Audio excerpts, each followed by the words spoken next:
Hello student, welcome back to my channel माझं Marathi. Students, आज हम लोग पढ़ रहे 8th स्टैंडर्ड का मी चित्रकार कसा झालो ये लेसन। ये सेकंड नंबर का लेसन है और जिसको ल म कडू या इस लेखक ने लिखा है।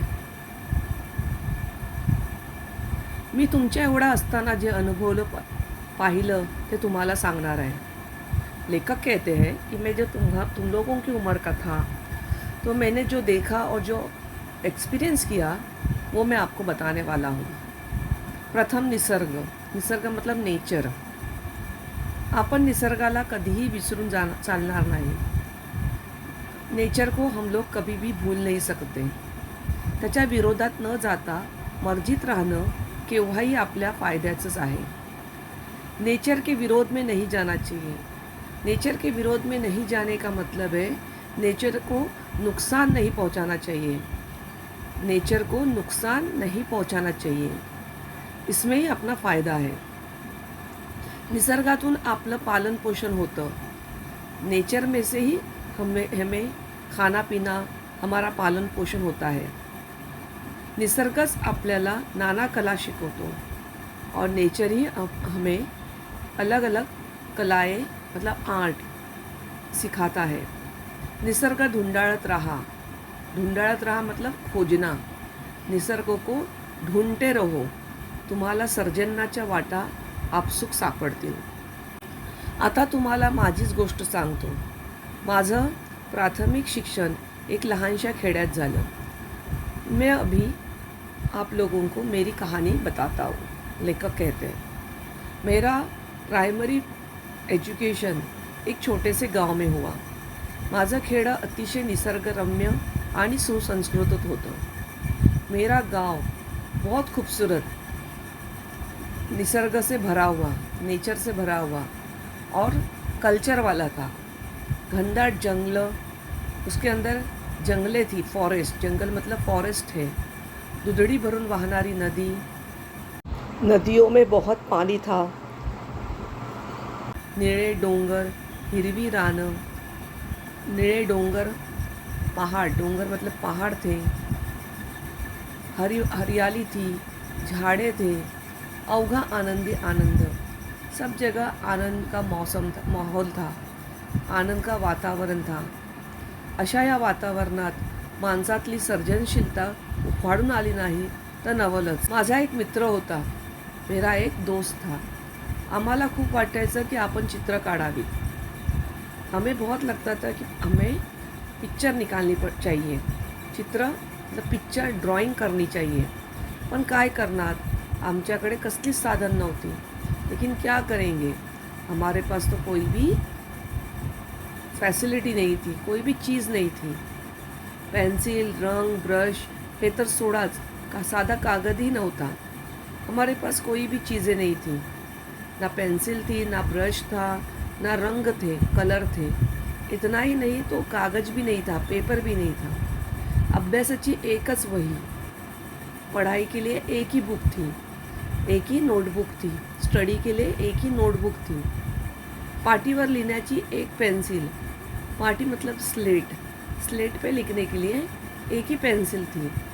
तिचे तुकडे झाले तरी सांभाळून वापरावी लागायची। अगर वो स्लेट, क्योंकि स्लेट पे लिखने के लिए जो पेंसिल यूज़ करते हैं वो टूटती रहती है। अगर वो टूट जाती थी तो उसके टुकड़ों को भी संभाल के यूज़ करना पड़ता था। दूसरी मिळण्याची शक्यता नव्हती, क्योंकि दूसरी पेंसिल खरीदने की कोई भी शक्यता नहीं थी, कोई भी चान्स ही नहीं था।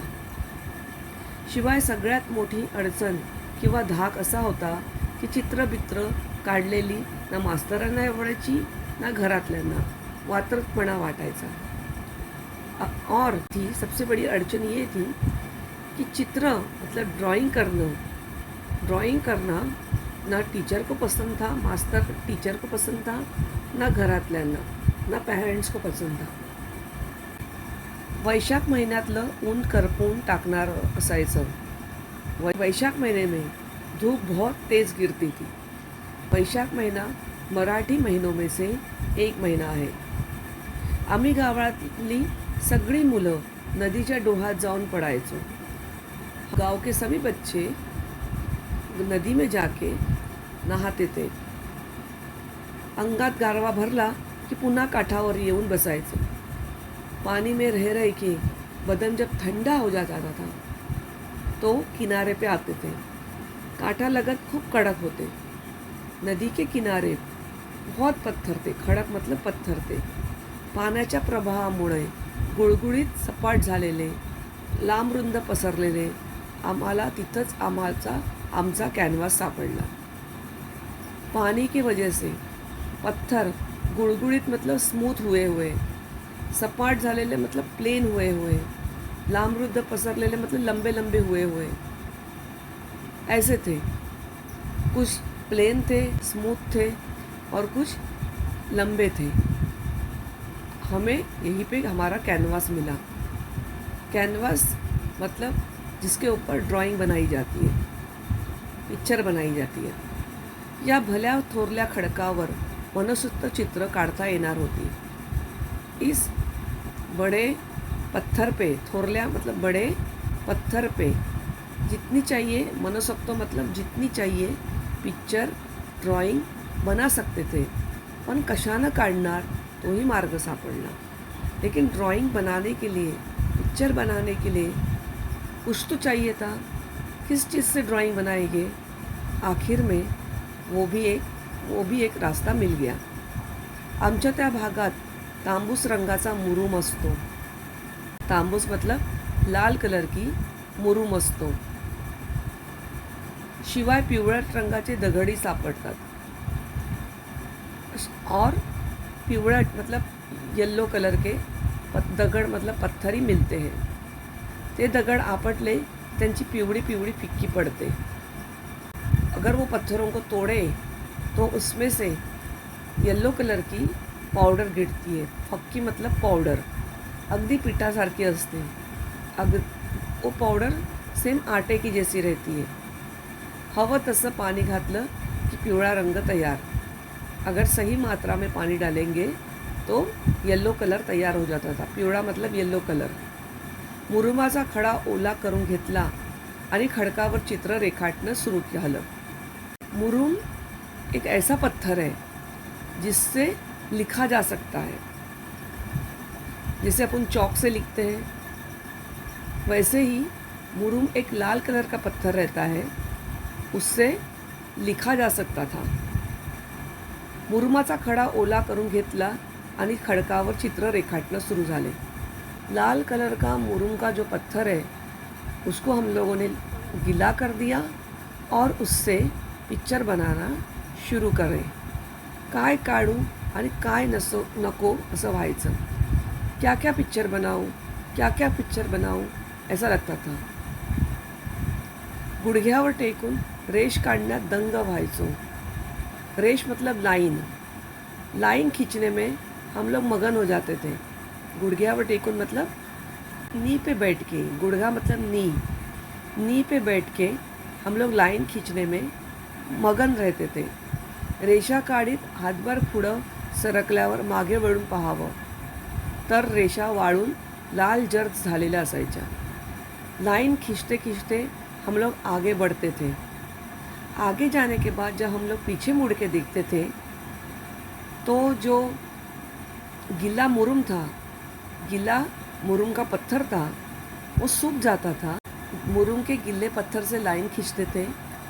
जब वो लाइन सूखती थी तो लाइन पूरी लाल लाल हो जाती थी. लाल जर्द मतलब बहुत लाल हो जाती थी.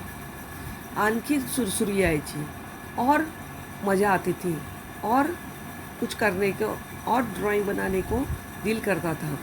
तापलेल्या खडकावर टेकून टेकून गुडघ्याची साल्टं गेलेली लक्षातच यायची नाहीत.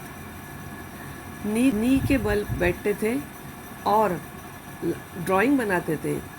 उस वजह से नी के ऊपर की जो चमड़ी है, साल्ट मतलब चमड़ी, जलती थी और जल के अपने आप निकलती थी. लेकिन किसी का भी उसकी तरफ ध्यान नाही था. मग उभ्या खडकावर चित्र काढणं सुरू झालं. काही दिवसांनी वाटायला लागलं की यात रंग भरावेत.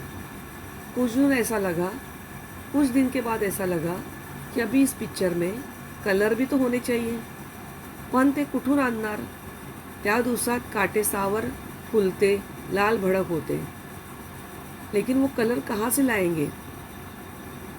उस वक्त मतलब उस दिनों में, उस सीज़न में काटेसावर एक फूलों का झाड़ है, वो फूलता है, वो खिलता है, और उसके जो फूल रहते हैं वो लाल भडक रहते हैं, मतलब बहुत लाल लाल रहते हैं.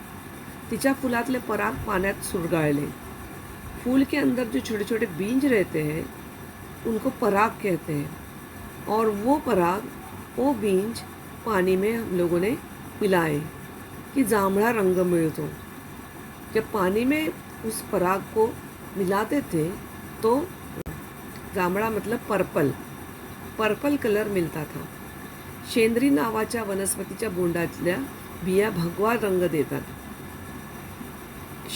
शेंद्री एक झाड़ है छोटा सा, और उसके ऊपर बोंड लगता था. बोंड मतलब उसका जो फल था, उस फल के अंदर जो बिया थी, बिया मतलब सीड्स थी, वो भगवा रंग देती थी, भगवा रंग की थी. भगवा मतलब ऑरेंज कलर की थी. काही पानांचा हिरवा केला, कुछ पत्तों से हरा कलर लिया. खड़क लाइमस्टोन, उसका कलर रहता है वाइट. कुंकुवाचा लाल, कुंकू मतलब कुमकुम, उसका कलर लाल रहता है. आणि दगडाचा पिवळा होताच. येल्लो पत्थर से येल्लो कलर मिलता था. बांबूची कोवळी काडी घेऊन पुढं टोक टोचलं की त्याचा ब्रश व्हायचा. बांबू की काडी से ब्रश बनाए थे. तहान भूक हरपून आम्ही दगडावरची चित्र रंगवत बसायचो. भूखे प्यासे, किसी चीज़ का होश नहीं, हम लोग पत्थरों पे ड्राइंग करते बैठते थे, और ड्राइंग में अभी कलर भरना भी शुरू कर दिए थे. चित्र रंगवत बसायचो. चित्र मतलब पिक्चर, रंगवत बसायचो मतलब उसमें कलर भरते थे. नज़र जाईल तिथपर्यंत चित्र. जहाँ जहाँ अपनी नज़र जाएगी वहाँ वहाँ उन बच्चों ने चित्र बनाए थे, पिक्चर बनाए थे. थोड्या दिवसांनी पाऊस यायचा, नदी वाहायला लागायची. आमची चित्र नदीच्या पोटात गडप व्हायची. थोड़े दिन में बारिश शुरू हो जाती थी. नदी का पानी बढ़ जाता था और हमारी चित्र, हमारे ड्राइंग्स पानी में मिट जाते थे. मी जे काही व्यक्तिगत सांगत आहे ते एक उदाहरण आहे. मेरी ज़िंदगी की हकीकत मैं बता रहा हूँ. निसर्ग किती परीने आपल्याला देत असतो ते लक्षात येईल. नेचर से हमें कितनी सारी चीज़ें मिलती है, यह आपको ध्यान में आया ही होगा. मला इतकंच म्हणायचं आहे की साधन नाहीत म्हणून अडून बसण्याचं कारण नाही. मुझे बस इतना ही कहना है कि कोई फैसिलिटी नहीं, कोई चीज़ें नहीं, इसके लिए रुकना नहीं है. तुमच्या इच्छा तीव्र असतील तर साधनांशिवाय साधना करता येते. अगर आपकी ख्वाहिश पक्की है तो आपके सपने पक्के हैं तो किसी भी चीज़ के बिना, किसी भी ज़रिए के बिना आप अपनी इच्छा पूरी कर सकते हो. आता हेच पहा, श्रावण सरता सरता पाऊस कमी व्हायचा. श्रावण एक मराठी साल का महीना है. श्रावण जैसे जैसे ख़त्म होने आता है वैसे वैसे बारिश भी कम हो जाती है. पण नदी वाहतच असायची, लेकिन नदी में पाणी तो था ही. आमचा कॅनव्हास म्हणजे खडक मोकळा व्हायला पार चैत्र महीना उजड़ायचा. चैत्र महीना भी मराठी महीने में से एक महीना है. चैत्र महीना आते आते पानी, नदी का पानी जो है कम हो जाता है और पत्थर दिखने लगते हैं. तोवर काय करायचं, त्यातूनच आम्हाला मातीचा नाद लागला. लेकिन जब तक चैत्र महीना नहीं आता तब तक क्या करेंगे. और फिर हमें माती सा नाद लागला, मतलब हमें मिट्टी का शौक उठा. लाल भडक मऊशार माती हाताला लोण्यासारखी वाटायची. लाल भडक मतलब लाल लाल मिट्टी, मऊशार मिट्टी मतलब सॉफ्ट मिट्टी. हाथ में मक्खन के जैसा लगती थी. लोणी मतलब मक्खन, बटर. मूर्ती कराव्यात असं ठरलं, पण हा मातीचा खेळही लपून छपून करावे लागेल. मूर्ति बनाएंगे ऐसा डिसाइड हुआ. पर लेकिन ये शौक भी हमें लपुन छपुन मतलब चुपचाप से किसी के नज़र में नहीं आते हुए ही करना था. कधी गोठ्याच्या मागच्या बाजूला, नाहीतर गावातील मंदिराजवळच्या बकुळीच्या झाडाखाली आमचा उद्योग चालायचा. कभी गोठा मतलब काऊ शेड, जहाँ पे गाय बैलों को बांधा जाता है, वो काऊ शेड के पीछे. नहीं तो गांव में जो मंदिर था, उस मंदिर के बकुड़ के झाड़ के नीचे, बकुड़ एक फूल का नाम है, उसके झाड़ के नीचे हम लोग काम शुरू करते थे. मूर्ती करून वाळत ठेवल्या की काही काळानं त्यांना तडे जाऊन ढासळायच्या. हम लोग मूर्ति बनाते थे. मूर्ति जब बन जाती थी और सूख जाती थी, तो थोड़ी देर में उस पे क्रैक आ जाते थे. तड़े मतलब क्रैक पड़ते थे, हिरमोड़ व्हायचा और हम नाराज़ हो जाते थे, हम दुखी हो जाते थे. त्यावर काहीतरी उपाय शोधायलाच हवा होता. इसलिए कुछ इलाज ढूंढना बहुत ज़रूरी था. विचार करता करता लक्षात आलं की गाईचं शेण ओलं असताना जसं असतं तसंच ते वाळल्यावरही राहतं. हमें सोचते हमें ये लगा कि गाईचं शेण, काऊ डंक जब गीला रहता है और जब सूखता है तब भी वो वैसे ही रहता है. त्याला तड़े जात नहीं, उसे क्रैक नहीं आते. काऊ डंक को क्रैक नहीं आते. तड़े मतलब क्रैक्स. आम्ही शेत मातीत मिळून घेतलं. आम्ही शेन मतलब क्या, काऊ डंक. हम लोगों ने उसको काऊ डंक को मिट्टी में मिलाया. आता मूर्ति थोड़ा टिकायला लागल्या. अब जो हम लोग मूर्ति बनाते थे वो अच्छे से रहने लगी.